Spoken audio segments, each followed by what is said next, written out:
नमस्कार, मैं हूं नेहा श्रीवास्तव और आप देख रहे हैं हमारा खास प्रोग्राम सेहत में हम हर बार अलग अलग विषय पर बात करते हैं और एक्सपर्ट से जानते हैं सभी के सुझाव। आज हम बात करेंगे एक बहुत ही ज्यादा महत्वपूर्ण विषय के बारे में, शराब एवं अन्य नशे की लत। जी हाँ, नशे की समस्या एक विकराल रूप लेती जा रही है। सरकारी आंकड़ों के अनुसार देश के 29% लोग नशे की गिरफ्त में है। शराब व अन्य नशा करने वालों के मामले दिल्ली में सबसे ज्यादा हैं और दिल्ली यहाँ पर 11वें स्थान पर है। ऐसे में स्थिति वाकई में भयावह है। इस सब पर चर्चा करने के लिए मेरे साथ स्टूडियो में मौजूद हैं डॉक्टर निशांत साहू, मनोरोग विशेषज्ञ, रुद्र मनोरोग क्लिनिक, इसके अलावा बालाजी हॉस्पिटल में कंसल्टेंट भी हैं। डॉक्टर साहब, आपका बहुत बहुत स्वागत है हमारे इस खास कार्यक्रम में। INH के दर्शकों को मेरा नमस्कार। मैं डॉक्टर निशांत कुमार साहू और कंसल्टेंट साइकेट्रिस्ट बालाजी और रुद्र मनोरोग क्लिनिक रायपुर। तो चलिए कार्यक्रम की शुरुआत कर लेते हैं।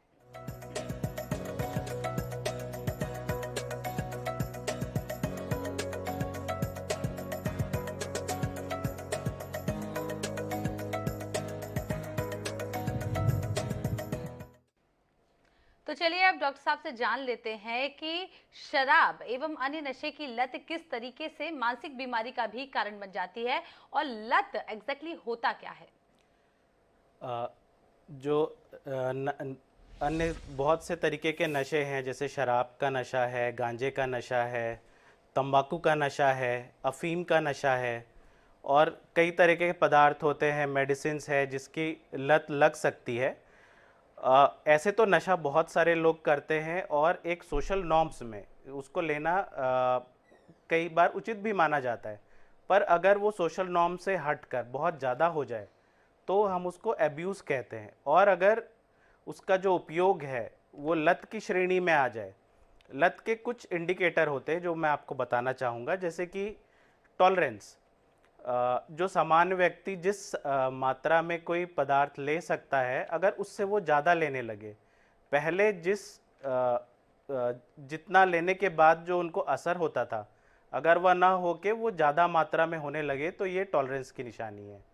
अगर नशे को लेने के लिए बहुत ज़्यादा तीव्र इच्छा होने लगे, मन उसी तरफ भागने लगे, हर समय कैसे उस चीज़ को गेन किया जाए, उपयोग किया जाए, उस तरफ ध्यान लगने लगे, तो एक वो लत का इंडिकेटर है। दूसरा, प्रायोरिटी। अगर अन्य जो चीज़ें हैं, जो इंटरटेनमेंट के साधन है, लोगों से मिलना जुलना है, बातें करना है, खेलना है, अगर ये सब चीज़ों को छोड़कर नशे की तरफ ही ध्यान ज़्यादा जाने लगे, फैमिली की जो रिस्पॉन्सिबिलिटी है उसको छोड़ के, पैसे अपने काम को छोड़ के अगर नशे की तरफ ही ध्यान जाने लगे, तो वो एक लत का इंडिकेटर है। और उसके बाद जो उसके जो बुरे प्रभाव होते हैं, जैसे बहुत ज़्यादा शराब लेने की वजह से लीवर का प्रॉब्लम होने लगे, उल्टियाँ होने लगे, पीलिया होने लगे, उसके बाद भी डॉक्टर के समझाने के बाद भी अगर कोई नशा न छोड़ पा रहा हो, तो ये सारे लत के इंडिकेशंस होते हैं। जी डॉक्टर साहब, ये भी जान लेते हैं कि दिमाग पर किस तरीके से ये नशे की जो लत होती है वो असर करती है, क्योंकि पूरा खेल दिमाग का होता है। किस तरीके से ये कंट्रोल कर लेती है लत कि इंसान अपने ही कंट्रोल में नहीं रहता है और उसी ओर चला जाता है? जी, नशा जो होता है वो एक तरीके से हमारी जो ब्रेन है उसको हाईजैक कर लेता है। हम कहते हैं प्लेजर प्रिंसिपल। जैसे कि अगर हम कोई चीज़ अच्छी होती है तो उसका हमको एक रिवॉर्ड मिलता है। वो जो हमारे ब्रेन में कुछ सेंटर्स होते हैं जहाँ पे डोपामिन रिलीज़ होता है, जो मीज़ोलिम्बिक पाथवे हम कहते हैं, उसमें डोपामिन रिलीज़ होने की वजह से एक हाई मिलती है, बहुत उत्तेजना मिलती है। तो जो नशे होते हैं ये इस जो सिस्टम को एक्टिवेट कर देते हैं। जैसे जो अन्य चीज़ें हैं, एंटरटेनमेंट है और जो मोटिवेशन वाली चीज़ें हैं, वो जो हाई दे सकती, उससे ज़्यादा नशा जो है वो हाई देने लगता है और मन फिर उसी की तरफ भागने लगता है। कई लोग इसके लिए प्रोन होते हैं, जैसे कि वो जिनके ऊपर सेल्फ कंट्रोल कम होता है, वो ये चीज़ को समझ नहीं पाते कि कौन सी चीज़ सही है, कौन सा चीज़ गलत है, किस चीज़ का उपयोग ना बढ़ाया जाए, और वो इसमें ज़्यादा से ज़्यादा घुसते जाते हैं और लत के शिकार हो जाते हैं। जी डॉक्टर साहब, हालांकि आजकल फैशन स्टेटमेंट भी हो गया है नशा करना। कई लोग, नशा किसी भी तरीके का हो, ये बात अच्छी बिल्कुल नहीं है, लेकिन कुछ लोग फैशन स्टेटमेंट की तरह देखते हैं कि पार्टीज करते हैं, लोगों से मिलते जुलते हैं, लिमिट क्या होती है और किस तरीके से कंट्रोल किया जाना चाहिए? जी, नशा बहुत लोग ग्रुप्स में करते हैं, अपने फ्रेंड सर्कल में करते हैं, जैसे शराब का नशा है। बहुत लोग तंबाकू का उपयोग करते हैं जबकि वो फ्री रहते हैं या कुछ थोड़ा सा रिलैक्सेशन चाहते हैं, तो इस तरीके का नशा करते हैं। जब तक वो एक सोसाइटल नॉर्म्स में हो, अगर उसके बाद बिहेवियर में चेंजेस ना आए और प्रॉपर कंट्रोल रहे, तब तक तो वो ठीक है। लेकिन अगर वो हैबिट बढ़ने लगे और ज़्यादा जो बिहेवियर है उसमें चेंजेस आने लगे, तो फिर ये मुश्किल का कारण हो सकता है। जी। मानसिक बीमारी के तौर पर देख लेते हैं, डिप्रेशन का असर देख लेते हैं। नशा है कहीं ना कहीं डिप्रेशन का भी एक बहुत बड़ा कारण होता है। लोग डिप्रेशन में जाते हैं और एकमात्र उन्हें उपाय नजर आता है कि हम खुद को नशे में कर लें और हम वहां पर हमें एक अच्छी सी नींद आ जाएगी। इससे किस तरीके से बचा जा सकता है और नशा डिप्रेशन का कितना बड़ा कारण हो सकता है? जी, जैसा आपने बताया कि बहुत से लोग नशे का उपयोग इस तरीके से करते हैं कि उनको नींद नहीं आती है। जी। अगर नींद के समय में अगर वो थोड़ा सा अल्कोहल ले लेंगे तो उनको रिलैक्सेशन फील होता है, वो अच्छे से सो जाते हैं। या फिर अगर उनका मन अच्छा नहीं लग रहा है, बहुत ज़्यादा टेंशन हो गया है, तो उनको लगता है कि थोड़ा नशा ले लेंगे तो उससे अच्छा लग जाएगा। पर होता ये है कि जब ये थोड़े देर का जो रिलैक्सेशन होता है उसके कारण जो प्रोन होते हैं वो उसकी तरफ और बढ़ते जाते हैं। डिप्रेशन जैसे किसी को फील होता है, मन अच्छा नहीं लगता है, अल्कोहल लेने के बाद थोड़ा सा मूड में चेंजेस आने लगते हैं, तो फिर उनका मन करता है कि वो उसको और ज़्यादा से ज़्यादा लेने लगे। पर होता ये है कि अगर वो नशा ना ले तो उनका ये डिप्रेशन बढ़ जाता है। बहुत से लोगों को ऐसा भी होता है कि नशे की वजह से सेकेंडरी प्रॉब्लम होता है, जैसे कि डिप्रेशन या फिर मूड का हाई होना, मैनिक सिम्टम्स आना, ये भी नशे की वजह से हो सकता है। दूसरा, मैं गांजे के नशे के बारे में बताना चाहता हूँ कि जिसकी वजह से साइकोटिक लाइक स्टेट हो सकता है, मेनिया हो सकता है, जिसमें जो सोचने समझने की शक्ति है उसमें बहुत अंतर आ जाता है, जिस तरीके का बिहेवियर होता है उसमें बहुत अंतर आ जाता है। ऐसे लोग ज़्यादा बातें करने लगते हैं, ज़्यादा अपने आप को बड़ा समझने लगते हैं और कई बार ये क्रिमिनल एक्टिविटीज़ की तरफ खींचते चले जाते हैं।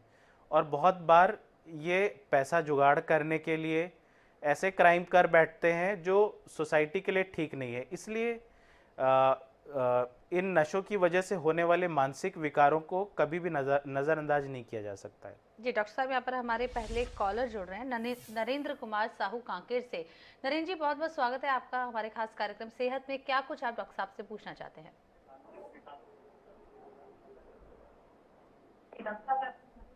नरेंद्र जी, आप तक हमारी आवाज पहुंच रही है? जी। जी। आप अपने टीवी का वॉल्यूम कम कर लीजिए, उसके बाद सवाल पूछिए। जी। क्या कुछ पूछना चाहते हैं आप? तंबाकू खाने की आदत है, बहुत छोड़ने का प्रयास करता हूँ लेकिन छूट नहीं पा रहा है। जी, नमस्कार नरेंद्र जी। जो आपकी तंबाकू की जो आदत है, ये बहुत ज़्यादा कॉमन होने लग गई है, खासकर छत्तीसगढ़ में। और तंबाकू की लत भी ऐसा होता है कि जब आप उसको ना लें तो बहुत ज़्यादा बेचैनी होने लगती है, बहुत ज़्यादा मन उस तरफ दौड़ने लगता है।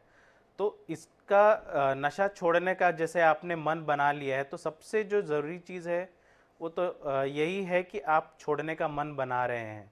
और इसके लिए जो टेक्निक्स होते हैं, कुछ टेक्निक्स मैं आपको बताना चाहता हूँ कि जैसे अगर नशे का मन कर रहा हो तो अपना मन भटकाना बहुत ज़रूरी है। किसी और कार्य में अगर आप अपना मन लगाएं या फिर उस नशे की जगह कोई और चीज़ का जैसा सेवन करें जिसकी वजह से आपका माइंड डिस्ट्रैक्ट हो जाए। दूसरा, तंबाकू की लत एक दिन में तो नहीं छूट सकती, तो उसके लिए आपको एक टारगेट बनाना ज़रूरी है कि आप कितने दिन में टारगेट रखते हैं और धीरे धीरे उसको कम करते जाएं। जैसे अगर आप एक दिन में 8 से 10 बार लेते हैं, तो आप टारगेट बनाएं कि 10 दिन में आपको उसको 5 तक लेके आना है, फिर उसको 3 तक लेके आना है, फिर उसको पूरी तरीके से छोड़ना है। अगर आप मन दृढ़ रखेंगे तो आप बिल्कुल ये चीज़ कर पाएंगे। बिल्कुल सही बात है डॉक्टर। यदि मन दृढ़ रख लें और कोई भी डिसीजन ले लें तो वो कार्य जरूर हो जाता है। यहाँ पर एक और कॉलर जुड़ रहे हैं हमारे साथ, राजनीत गांव से राहुल। राहुल जी, बहुत बहुत स्वागत है आपका हमारे खास कार्यक्रम सेहत में। क्या कुछ आप डॉक्टर साहब से पूछना चाहते हैं? नमस्ते मैम, मेरा नाम राहुल है, मैं राजनांदगांव से हूँ। मैम, मैं डॉक्टर जी से ये जानना चाहता हूँ कि मैं स्मोकिंग बहुत करता हूँ और ये आदत छोड़ना चाहता हूँ। स्मोकिंग करता हूँ तो मैम किसी को देख को और करने का मन करता है, तो इसको छोड़े कैसे मैम? जी, डॉक्टर साहब यही जानना चाह रहे हैं कि किसी को देखकर और ज़्यादा मन करता है।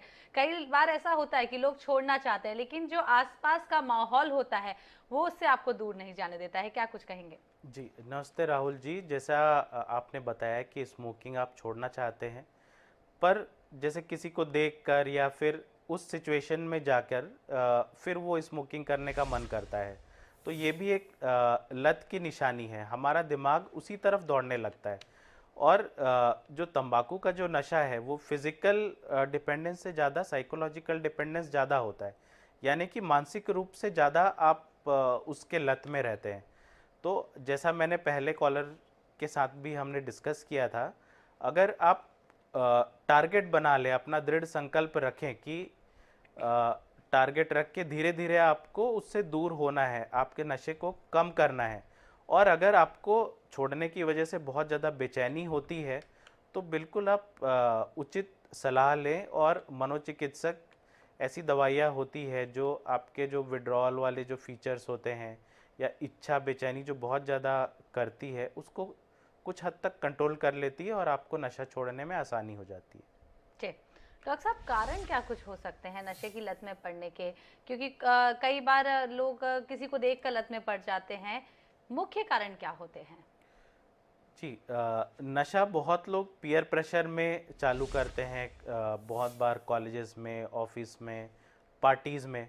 पर होता ये है कि कुछ लोग उसके लिए प्रोन होते हैं और उनका सेल्फ कंट्रोल कम होता है। और जैसा मैंने बताया कि एक प्लेजर प्रिंसिपल होता है, जो डोपामिन रिलीज होता है ब्रेन सेंटर्स में, जिसके कारण एक हाई की अनुभूति होती है और मन और ज़्यादा करने लगता है। तो जो लोग अपने आप को कंट्रोल नहीं कर पाते हैं, उनके नशे की आदत बढ़ती जाती है। पहले तो जो वो ग्रुप में ले रहे होते हैं, फिर वो अकेले लेने लगते हैं, उनकी मात्रा, डोज जो है वो बढ़ता जाता है, और वो फिर उस स्टेज तक पहुंच जाते हैं कि अगर वो नशा ना लें तो वो उसके बगैर नहीं रह सकते। तो ये एक तरीके से साइकिल की तरह है और वो बढ़ता जाता है कम होने के बजाय। जी, डॉक्टर साहब यहाँ पर ये भी जान लेते हैं, बहुत इंपॉर्टेंट है कि छुटकारा कैसे पाएं? किस तरीके से आप एडवाइस करना चाहेंगे? लोग अलग अलग तरीके के नशे करते हैं, इनसे किस तरीके से छुटकारा पाया जाए? जी, अलग अलग नशे का अलग अलग तरीके का उसका इफ़ेक्ट होता है, उसका विड्रॉल सिम्टम्स होते हैं, मानसिक रूप से वो किस तरीके से अफेक्ट करता है वो डिफरेंट होता है। और जैसा कि तंबाकू का नशा है, शराब का नशा है, जो सबसे ज़्यादा कॉमन है और वो जो सोसाइटी में एक्सेप्टेड है, इजली अवेलेबल है, तो उसका नशा बहुत ज़्यादा कॉमन है। अब उसको छोड़ने के लिए सबसे पहले तो संकल्प लेना ज़रूरी है। जब तक अगर कोई खुद से ना चाहे कि उसको छोड़ना है, तो चाहे परिवार वाले कितना भी चाह लें, कितना भी कोशिश कर लें, वो उसको ईज़िली नहीं छुड़ाया जा सकता। लेकिन अगर मोटिवेशन है, तो दवाइयाँ ऐसी होती है जो विड्रॉल सिम्टम्स को कंट्रोल कर लेती है। जैसे कि अगर शराब का नशा है, शराब का नशा ना मिले तो हाथ पैर में कंपन होना, नींद नहीं आना, बेचैनी लगना, धड़कन बढ़ जाना, कन्फ्यूजन होना, दिमाग अच्छे से काम नहीं करना, ये सारे सिम्टम्स हो सकते हैं जिसको दवाइयाँ बहुत अच्छी तरीके से कंट्रोल कर लेती है। और अगर ये चीज़ कंट्रोल हो जाए, विड्रॉल सिम्टम्स कंट्रोल हो जाए, उसकी इच्छा शक्ति जो है उसमें थोड़ा सा कंट्रोल आ जाए, और अगर व्यक्ति का मोटिवेशन हो, तो फिर वो आसानी से उस नशे को छोड़ सकता है। जी, मोटिवेशन बेहद ज़रूरी है। डॉक्टर साहब, यदि कोई व्यक्ति नशा करता है तो उसका असर उसके परिवार पर भी साफ-साफ देखने को मिलता है। परिवार किस तरीके से सफ़र करता है? कई बार लोग कंट्रोल करना चाहते हैं, परिवार वाले बेहद परेशान रहते हैं, क्योंकि अपन कहीं भी देखते हैं, परिवार पर इसका प्रभाव बेहद पड़ता है। छोटे बच्चे हों, बीवियाँ हों या किसी की बहनें हों, सभी बेहद परेशान नज़र आती हैं। क्या कुछ कहना चाहेंगे? परिवार किस तरीके से सफ़र करता है? आपके पास इस तरीके के भी केस आते होंगे। जी, बिल्कुल सही कहा आपने। नशे की वजह से जो व्यक्ति जो है वो अपना हार्म तो करता ही है, साथ में परिवार का इसमें सबसे ज़्यादा नुकसान होता है। नशे की लत की वजह से लोग अपना काम सही तरीके से नहीं कर पाते हैं, उनके जो व्यवहार में चेंजेस आते हैं उससे डील करना। बहुत लोग घर में मारपीट करते हैं, पत्नी के साथ मारपीट करते हैं, बच्चों के साथ मारपीट करते हैं, घर से पैसा लेके वो नशे में लगा देते हैं, काम पर अच्छे से नहीं जाते हैं, और इसके कारण जो आर्थिक स्थिति है उस पर दबाव पड़ता है। फिर अगर तबीयत खराब होती है, लीवर खराब हो रहा है, बार बार एडमिट होना पड़ रहा है, उसकी वजह से परिवार वाले अलग परेशान रहते हैं और उसमें भी उनका पैसा जाता है, समय जाता है और एक स्टेज आ जाता है कि अगर व्यक्ति नहीं मान रहा हो तो फिर परिवार वाले भी छोड़ देते हैं कि भाई जब इसका कुछ हो ही नहीं सकता तो उससे अच्छा हम उससे दूरी बना लें। तो इस तरीके से वो अपने परिवार से भी धीरे धीरे कटते जाते हैं और इस तरीके से उसका जो अंत है वो बहुत ही खराब होता है। जी डॉक्टर साहब, छत्तीसगढ़ के आंकड़ों की बात कर लेते हैं। आपके पास किस तरीके के केस आते हैं जिन्हें आप सुलझाते हैं? क्या क्या नशा है जो छत्तीसगढ़ में आसानी से अवेलेबल है और लोग इससे जूझ रहे हैं, परेशान हो रहे हैं? जी, छत्तीसगढ़ में एक स्टडी के हिसाब से सबसे ज़्यादा मात्रा में शराब का उपयोग होता है, जो कि एक बहुत ही ख़राब इंडिकेटर है। शराब इजीली अवेलेबल है हर जगह, कहीं पे भी आसानी से मिल जाता है। इवन जैसे कोविड टाइम था जिस समय पे शराब नहीं मिलनी चाहिए थी, उस समय भी लोगों को वो ब्लैक में अवेलेबल था। तो शराब का नशा बहुत हद तक गांव में किसान जो हैं वो उसके बहुत आदी हो चुके हैं, जो काम तो अपना कर रहे हैं लेकिन हर दिन उनको वो नशा चाहिए। उसी तरीके से तंबाकू गुटखे का नशा है जो बहुत ज़्यादा कॉमन है। हर दूसरा व्यक्ति स्मोकिंग करता हुआ, गुटखा खाता हुआ वो आपको मिल जाएगा। और उसका नशे की वजह से बहुत ज़्यादा मानसिक प्रभाव नहीं होता, तो वो बहुत ज़्यादा प्रचलन में आ चुका है। एक जो नशा है जो बहुत जल्दी से तेज़ी से बढ़ते जा रहा है वो है गांजे का नशा, जिसकी वजह से बहुत क्रिमिनल एक्टिविटीज़ बढ़ने लगी है, क्योंकि ये मानसिक रूप से बहुत ज़्यादा चेंजेस लाता है और उस पर कंट्रोल करना बहुत ज़रूरी है। जी डॉक्टर साहब, यहाँ पर तो हमने पुरुषों की बात कर ली, लेकिन आजकल नशे करने में महिलाएं भी कहीं पीछे नहीं है। खास करके जो यंग जनरेशन है वो स्टाइल स्टेटमेंट बनाने के लिए नशे में धुत नजर आती है। कई बार हमारे पास ऐसी खबरें आती हैं जिससे अपराध भी शहर में और बड़े बड़े शहरों से लेकर गाँव में बढ़ता हुआ नजर आ रहा है। महिलाएं इस ओर इतना क्यों बढ़ती जा रही हैं? जी, जैसे जैसे सोसाइटी में चेंजेस आते जा रहे हैं तो जो एक इनहिबिशन था, जो महिलाएं शराब का नशा या स्मोकिंग ये सब चीज़ें जो नहीं करती थी, वो चीज़ की तरफ वो भी ग्रुप्स में रह के और ये वो कॉलेज में सारा नशा जो है वो बढ़ता जा रहा है। और एक बार जो जो आप उसके कांटेक्ट में आ जाते हैं, जिसको लत का जो प्रोन है वो फिर उस नशे में आगे बढ़ते जाते हैं। दूसरा, इसकी वजह से क्रिमिनल एक्टिविटीज़ बढ़ रही है। जो फीमेल हैं वो क्रिमिनल एक्टिविटीज़ में और अपने साथियों का साथ दे रही हैं, तो उस तरीके से जो सामाजिक स्थिति है वो बिगड़ती जा रही है। जी डॉक्टर साहब, बहुत बहुत शुक्रिया आपका। आप हमारे कार्यक्रम पर आए, हमारे शो पर आए, हमारे दर्शकों को इतनी ढेर सारी जानकारी दी। तो आप भी अपना ध्यान रखिए, नशे से दूर रहिए, स्वस्थ रहिए, अपने परिवार का ध्यान रखिए, क्योंकि आप स्वस्थ रहेंगे तभी तो आपका परिवार भी स्वस्थ रहेगा। फिलहाल मुझे दीजिए इजाजत, नमस्कार।